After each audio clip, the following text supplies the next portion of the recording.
শেষ জামানার সবচেয়ে ভাইটাল ক্যারেক্টার হচ্ছেন ঈসা ইবনে মারিয়াম। ইমাম মাহদী নন, ইমাম মাহদী সবচেয়ে ভাইটাল ক্যারেক্টার নন। সবচেয়ে ভাইটাল ক্যারেক্টার হচ্ছে ঈসা ইবনে মারিয়াম।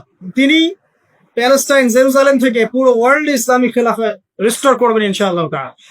এবং তিনি নতুন কোন শরীয়ত নিয়ে আসবেন, নতুন কোন ধর্ম নিয়ে আসবেন, বরং তিনি এসে বরং কুশ ভেঙে ফেলবেন। শুয়োরের মাংস যেটা, এটাকে একদম টোটালি হারাম করে ফেলবে। জিজিয়া যে ট্যাক্সটা আছে এটাকে উঠিয়ে দিবে। এবং তিনি 40 ইয়ার্স, হাদিসে এসেছে 40 বছর তিনি এই পৃথিবীতে থাকবেন। কত বছর? 40 বছর। ওই সময় সম্পর্কে এমন কথা এসেছে যে জাকাত নেয়ার জন্য একটা মানুষ খুঁজে পাওয়া যাবে।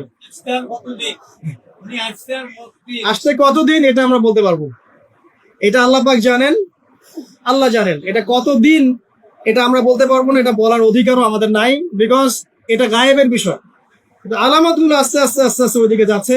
এখন তিনি আজকেই আসুন আর কালকেই আসুন, ইমাম মাহদী আজই আসুক আর কালই আসুক, আপনার আমার দায়িত্ব চেঞ্জ হবে না। দায়িত্ব কি চেঞ্জ হবে?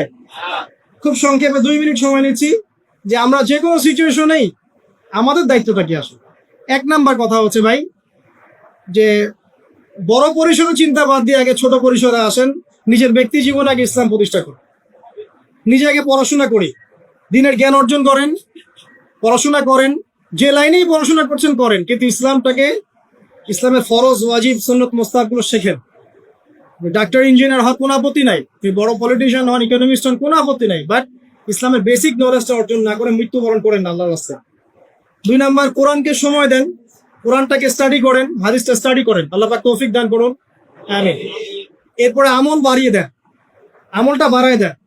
এখন সময় থাক 100 বছর আর 500 বছর বা 2 বছর, আমল বাড়ায় দেন। আপনার আমল আপনার সাথেই, কেউ কারো কবরে যাবে না। অতএব আমল বাড়িয়ে দেওয়ার চেষ্টা করি, আল্লাহ পাক তৌফিক দান করুন।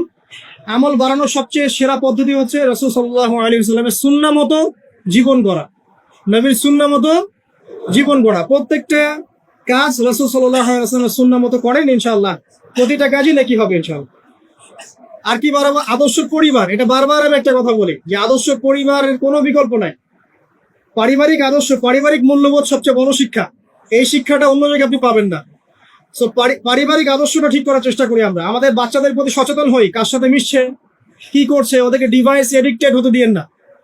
এত সহজেই স্মার্টফোন ওদের হাতে তুলে দিয়েন না। বাসায় ছোট ছোট মেয়েদের ব্যাপারেও সচেতন হন, তাদের ব্যাপারেও খেয়াল রাখেন, তাদেরকে নিরাপত্তায় রাখেন।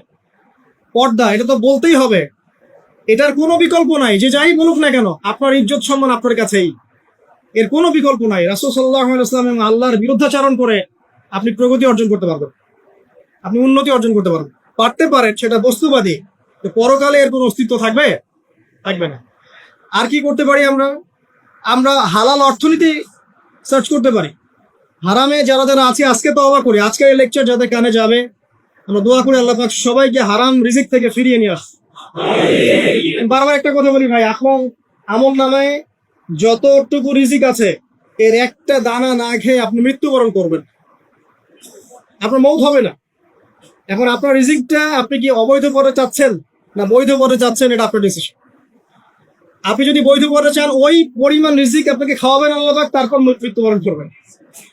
আর যদি অবৈধ পথে চান, সেটাই খাওয়াবেন, খাওয়াই মৃত্যুবরণ করবেন। আপনি ডিসিশন নেন কোন দিকে যান। আর রিজিকের মালিক আল্লাহ আমরা খালি মুখে বলি, মনে কিন্তু বিশ্বাস করি না। মনে যদি বিশ্বাস করতাম তাহলে আমরা কিন্তু কখনো সুদের ধার ধারতাম, আমরা ঘুষ দুর্নীতি করতাম। কারণ আমরা করছি কেন? মনে করছি যে আমি এটা করলে রিজিক বাড়বে। আর আপনি যাদের জন্য এই কাজগুলো করছেন, আপনার স্ত্রী, আপনার সন্তান, আপনার পরবর্তী প্রজন্ম, 40 দিন সময় নিবেন আপনাকে ভুলে যেতে। 40 দিন সময় নিবেন আপনাকে ভুলে যেতে, দেখে নিয়ে।